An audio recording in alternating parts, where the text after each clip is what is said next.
let's get started. So the agenda today, we'll go through some quick intros, and then Jacki's going to take us through positioning, and then we'll open it up at the end. So we'll wrap up within the half hour, and then if you feel like sticking around after the half hour, we'll open it up for Q&A and discussion. So a little bit about Jacki and I. Jacki, I'll go ahead and let you introduce yourself. Right. So I'm a fractional marketing leader and consultant, and I primarily focus on hotel and travel technology now. I spent the last 6.5 years prior to starting here. So I've been doing this for about 6 months. I spent the last 6.5 years leading the marketing strategy and product marketing at Amadeus Hospitality. Nice. Yeah, and as I said, I've been doing consulting for about 1.5 years, but had been in a long-term role. And so I'm just getting restarted. And so my focus now is on helping people with their marketing and operations. I like to say it's like a doctor practices medicine. I practice marketing. So I listen to what's your pain and what are you trying to solve? And then I help plug you into either processes or systems or people or technology. And then I also run an Asana mastery program to help people with their operations. So those are my two main focus areas right now. And with that, we'll go ahead and jump into the topic and the content. Great. Well, thanks so much for having me, Lisa. I love being part of your Slack group that you also have for solopreneurs in marketing. So that is how we got to know each other. And I am going to talk today around how positioning fits into everything. So when you look at the overall go-to-market plan for a product, positioning really is one of the first things you need to think through.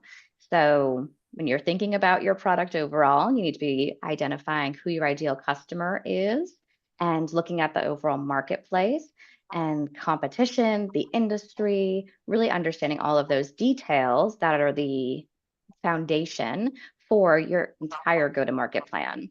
So when we think about a go-to-market plan, you'll have your positioning and messaging, your sales strategy, pricing, packaging, all the sales enablement materials, and then that marketing launch. So positioning is one piece of it, but really it feeds into every other part of your go-to-market plan. And oftentimes it tends to be a bit overlooked and not really thought through in terms of the details and how to break it down. And there really is a framework that we can use to make that simpler. And so when we talk about product positioning and messaging, thinking through what does your product do? How does it do something differently, uniquely? What does it really provide in terms of value? And who are you serving?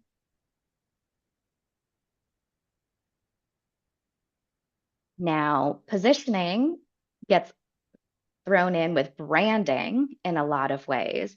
And I like to think about it in this type of a scope where branding is at the very top. The brand is your mission, your vision, your values, your culture. That's really the core of who you are as an organization, what you're trying to build and achieve. You also have that visual identity aspect. So a lot of times people think of branding, they're thinking of your logo, your colors, styles, font, any imagery there. But then you have your overall company positioning. How are you as an organization different and unique in your own way, and what are you delivering? So that is one element. But then if you have multiple products, you're actually positioning each product uniquely. So you need to think about all of those separately, especially if they're in different market categories. If they're in different market categories, then you have different competitors in those categories, and the buyers might even be different. So you want them all linked together. You want some commonalities in terms of how you're talking, but you need to think of each of them separately.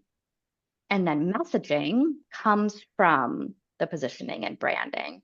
And there's nuances there in terms of your audience segment, what stage of the funnel they're in, and what channel you're using. So you could have one product that has different sectors or different buyer types, and you're going to talk differently based on if they're at the very awareness part of their journey versus if they have some familiarity with you. So there's a whole lot of nuance that goes into this, which can be I think, fairly overwhelming. And I like to make sure we start with what the definitions are and how it all works together. Yeah. And I think as I was thinking through this, the one example that popped up for me was around the audience, differentiating by audience. So it was like so different. Like the first company that I worked for, that was a tech company, because we had app development software. It was a platform. And it was like, on one side, it was the high level messaging for the C suite of here's how you can have a platform where you might have not thought of that before, to reduce people and cost and your tech stack and all of that, to bring it into one thing, which was very different than like the developers who you wanted to start using it, and the channels that we use. Like C-suite's completely different than developers. You're like, you want to talk to them on Reddit and be a real person, versus the sort of like very polished branding and messaging and positioning that you use for the C-suite. So that was the example that came to mind for me. Absolutely. Yeah. The user versus the buyer can be very different. And then even the user might purchase or have influence, but you have to really think about, what do they care about most? Mm-hmm. Perfect.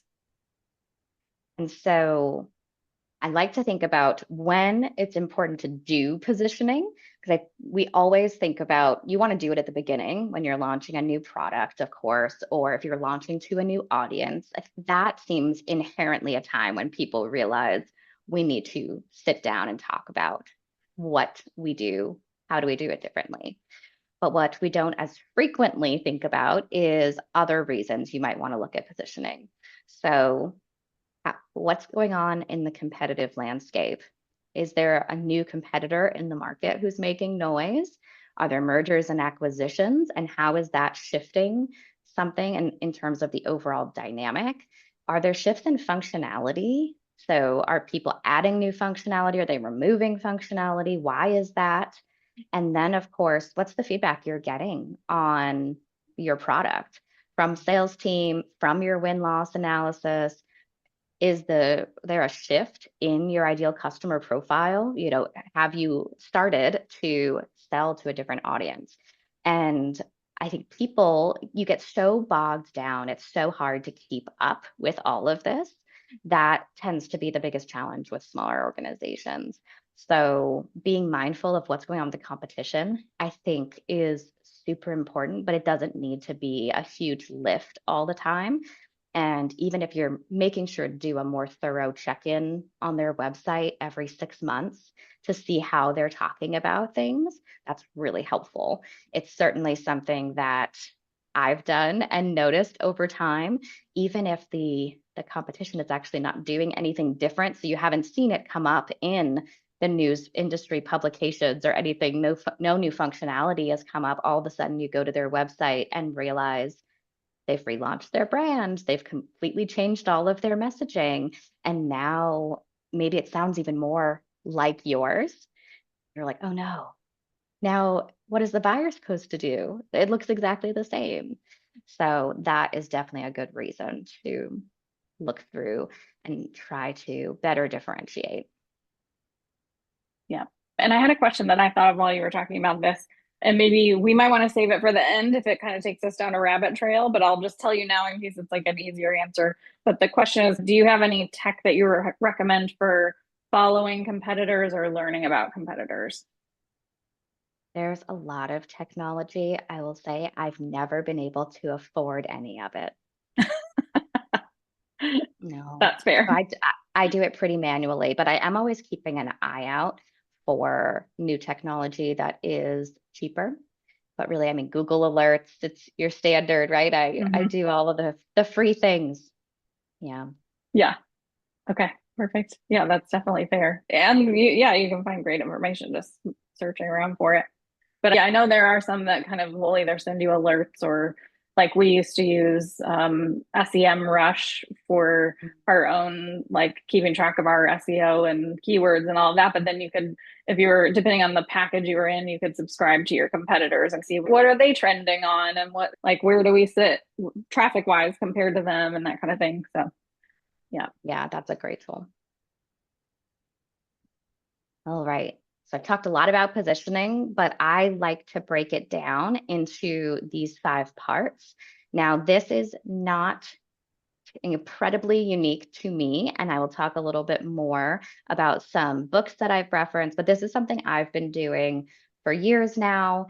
And it just so happens that I then later stumbled along a book of someone who's documented something pretty similar. So April Dunford is known for being an expert in positioning. So happens that I agree with most of what she said. So I do look at it in a very similar way. I like to start with market category. And so that's very clearly when someone is going to search for your type of solution, what are they searching for? Or if they're going to G2 or they're going to an industry type site that catalogs technology, what type of technology are they looking for? I often find that, and I was just on the phone with one, that people don't want to categorize themselves. And so ultimately, though, your buyers are trying to look for one specific thing. So you can't just say, we're this brand new, cool personalization tool, because no one knows what that means. And they're likely going to abandon your website right away, or you won't come up in search. You need to say, we're a booking engine. Now you can say we're the newest, coolest of the booking engine or CMS or whatever it is, but you need to be able to say that somewhere at the very top of your web page and all of your materials. Next are understanding what are your distinct features that you offer. So what are all of the unique things that you do that are really exciting, and list all of them. It's really great to say we do all of these incredible things. Now, not everything is going to be distinct to all of your competition, but let's talk about what your solution does and how it's powerful. Then, based on that, what value does that unlock to the buyer?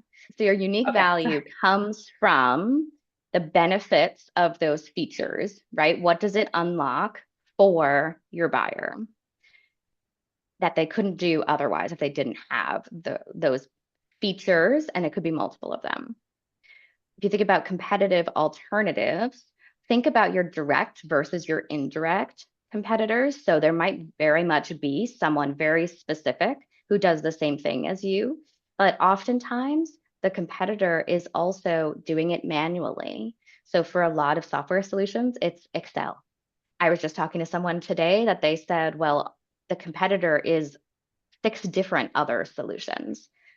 Well, okay, but then their answer was, well, we don't have a competitor, or it's 6 different solutions. But I want to know what those 6 different solutions are personally. Like, let's document that so that we can also be aware as a group and look at that and see how they're doing their marketing and they're doing their sales.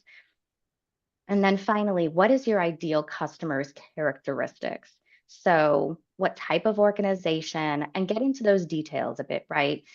What are they trying to solve for? What size of an organization? What are their main challenges and pressure points? How much could be a budget related thing? What other types of technology maybe do they need in order to have your solution and be most beneficial to them? All of these pieces are really critical, and identifying all of them, and not in a fancy way, but really just capturing this information and getting everybody aligned will make it a much easier process going forward for all of your sales and marketing. Yeah, 100%. Are we ready to move on to the next slide? Yes. So now I'm going to give a couple of examples, both one that I've done, some others, and then go through how to do the positioning, and then we'll wrap up. So this is what a recent client of mine, they had 2 different examples that they were using in terms of their messaging and how they were talking about themselves. The first one was a full suite solution that meets all of your reconciliation requirements.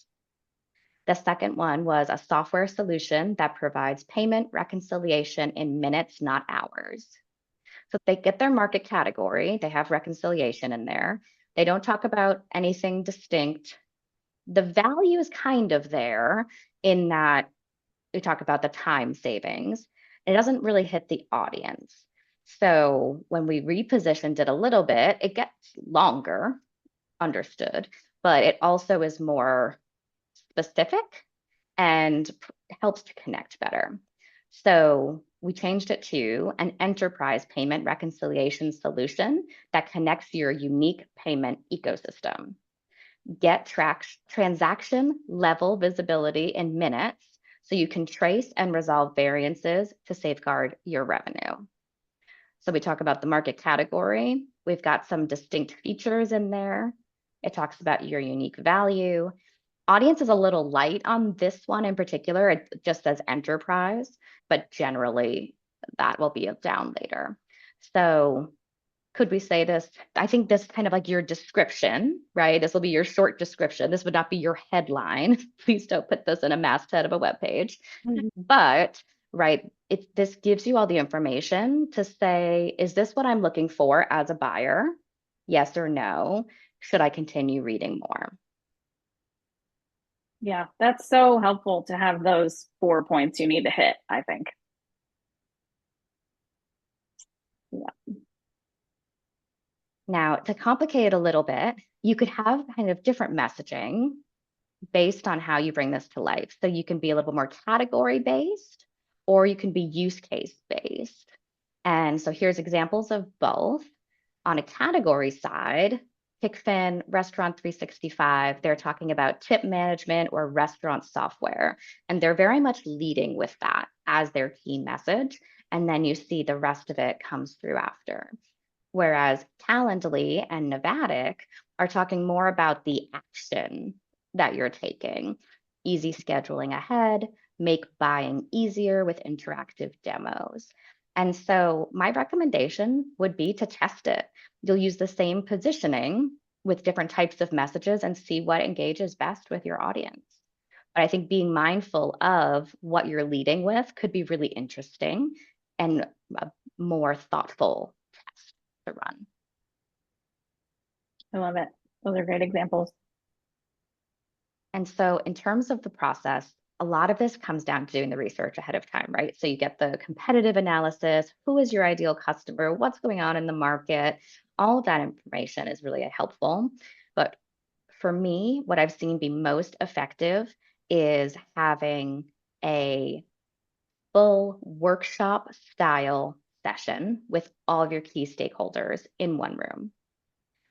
Highly recommend it because otherwise, whoever is leading this initial process is doing all of these separate conversations, and you get that real telephone effect. The telephone where your message continues to change a little bit with each retelling of the story. I have seen it work so nicely when a head of product and a head of sales are listening to each other, have different perspectives of perhaps what is that unique feature or what is the value that comes from it. But as they listen to each other, they start to come together and they start to hash it out more and realize that, oh, I hadn't thought about it that way. Or what about this part? And you get that alignment all in one room. There's always going to be misalignment. So getting everyone together is going to be really helpful. And then the one thing that I especially changed after reading April Dunford's book is doing just a one-page document before going into the messaging and the rest of the work. So if we go to the next page, this is my adaptation of it. And I added some prompts within, but it's all those 5 parts that we've talked about previously. And this is it. There's no marketing speak in this document. You're not trying to make it sound good. You are just trying to get the information all on one page and get everybody to agree that this is the order. So maybe the unique value order and who that customer is, what the competitive alternative is, the distinct features in priority is helpful, and your market category. By having this and having everyone aligned to this, it will make everybody quite literally singing from the same song sheet. And then everybody can go in their different directions and adapt a little bit how they tell the story based on that need. So I didn't talk a ton about clean. messaging. Yeah, it's been so helpful with the clients I've worked with recently. That's great. And I'm not going to talk a ton about messaging. We talked a little bit about the category versus the use case, but on this next slide, my biggest call out is ditch the fluff words, the jargon, the buzzwords, whatever you want to call it. I quite literally, I have the post-it still, it's right here. It is a daily reminder to myself because and it's corporate speak too, right? It's not just B2B writers. We all do it. And I actually got lectured when I was in grad school because I used the word leverage in all of my papers, and my professor was so mad. He's like, that is not a real word. Just use the word use. We all do. And that was before, I mean, that was like, I wasn't even in B2B at that point. I was in B2C, and it's just corporate speak. It's got us. So remember to try and strip this language as much as possible from your writing and from your vocabulary if you can. It will really help because you just need to be as simple as possible with your messaging. I know we're talking to B2B people, and sometimes those people are very techy, but they're all people. They have real emotions, they have real challenges, and the more simple you can be, the better. Yeah, that's a great call out. It cracks me up. I catch myself because it is so normal when you're just even in regular talk, and then I always have to make fun of myself. So 2 books that I love that I came across, honestly, fairly recently. Also, these women are incredible. You'll see them on podcasts and on LinkedIn. April Dunford, obviously awesome, goes a lot into positioning. Emma Stratton just came out with the Make It Punchy book, which is more about messaging and how to create simpler messaging. So if you're looking to learn more, those are 2 great avenues. They do have audiobooks as well. And of course, I am happy to talk more too. Amazing. So now I'm going to figure out my windows here since I got all discombobulated. Okay, there we go. I feel better. That was super great. Thank you, Jacki. I think we'll go ahead and wrap it up, as I said at the beginning, getting us within the half hour. But then at the end, we'll have space for questions. So if you guys have questions, feel free to pop them in the chat. And we'll just run through some quick next steps, things coming up. So I've got another one of these webinars where I'll be talking to Kristen about growth through community. And then I'm going to do a solo one, kind of just letting everybody in the Wizard of Oz behind the curtain. Like, how do I run my operations of my own company? Because that tends to be, if I'm sharing my screen and people see how I have things set up, they're like, oh my gosh, this is so organized. How do you do this? So I'm going to let everybody in on how I run my own business. And then, Jacki, if you want to talk through your slide here. Yeah, so I have my templates. I use them. I put them up so anybody can go download them if that's helpful. Like I said, there's prompts in there. So there's both the positioning 1-pager as well as the messaging guide, which is 2 pages, and how I do my messaging. So feel free to grab that. Reach out to me at any time. I'm happy to answer any questions and chat more. But this is my favorite topic. So thanks for letting me geek out with you all on it. Of course. I love it. I really need to run through this myself. I feel like I've scrapped it together and I got my website up, but it was very unintentional. So you very much inspired me to get, as they say, the cobbler's children never have shoes. I'm going to do this for myself. So, right. And as a solopreneur, you're still learning and testing and changing, right? You're still trying to find product market fit. So you have to keep looking at it and revisiting it. It's true. And yeah, sometimes I feel like I'm like, do I even know who I am? Because it's like the more people I talk to, and then I go to a networking event and I see heads nodding, and then I'm like, oh, I should use that in my marketing. And I'm always like tweaking what I'm doing and saying. I guess it's kind of like back in my old days when I go to trade shows and be talking to people, and it's like day one, you kind of come in with one message, and as you figure out what's like resonating and what questions to ask, you have like almost a totally different messaging by the last day that you've gotten feedback from the group about what's working and what seems to grab people. So yeah, it's kind of always iterating.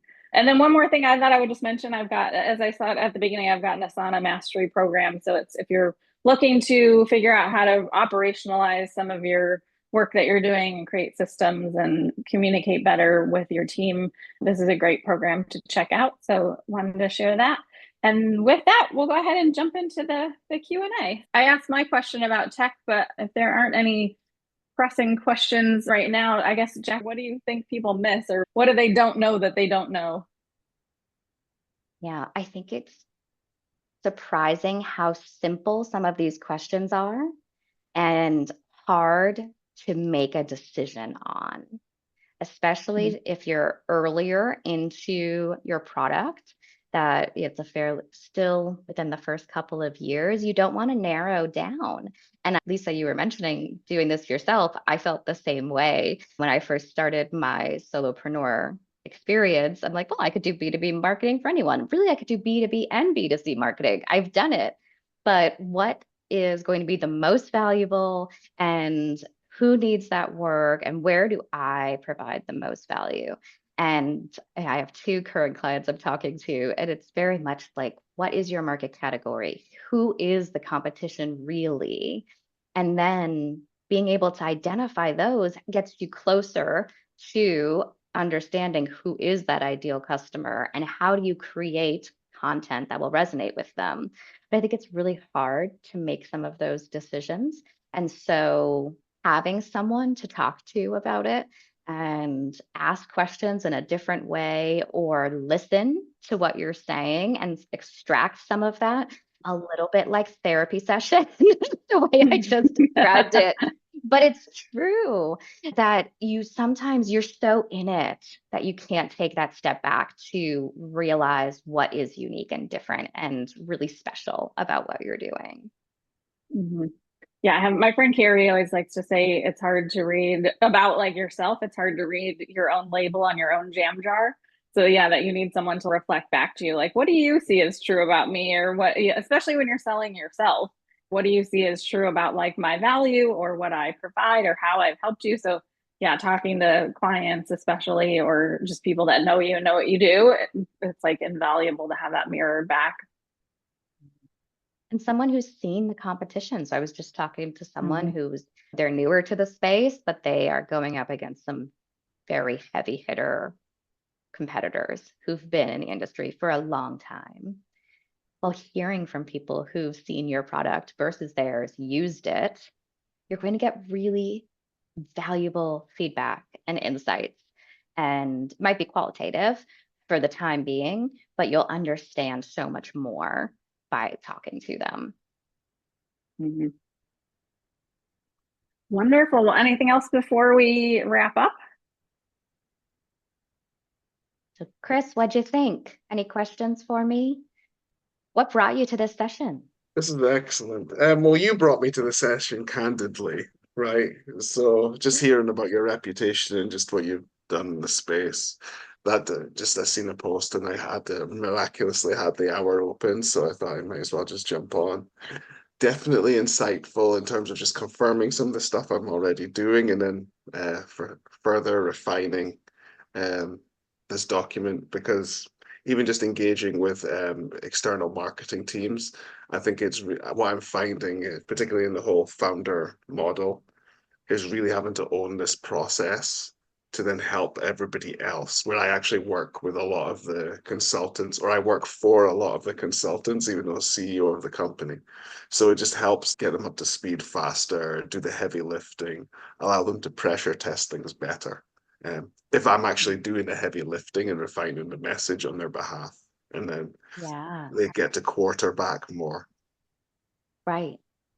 And I think it's even just knowing what questions to ask is really helpful.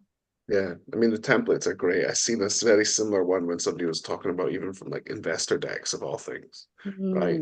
But I think it's just it's great. It's really insightful, and I love what you talked about with fluff words. Um, that's just hilarious because it's so true. So It's so true. Yeah. Yeah, I think I went to one company, we jokingly were like, we should make it a drinking game. When you're like watching a keynote or something, it's like every time someone says a buzzword, you get to drink.